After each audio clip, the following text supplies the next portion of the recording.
That is why for next year, I urge the Senate to support the budget of the OVP in full. Napakaliit po ng increase. 1% lang po.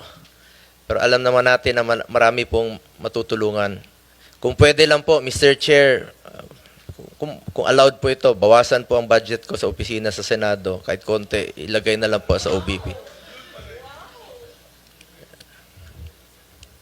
Mr. Chair, lahat tayo na sa gobyerno, public servants, we are meant to serve the Filipino people.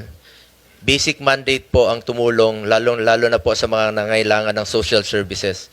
Nakikita ko po yan, mahaba po ang pila sa kanyang mga satellite office. We must further empower and help BP's office to respond to the needs of the Filipino people, especially the marginalized sector.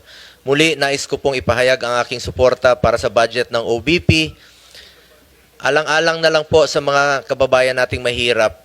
Let's support her to be a working Vice President. Maraming salamat po.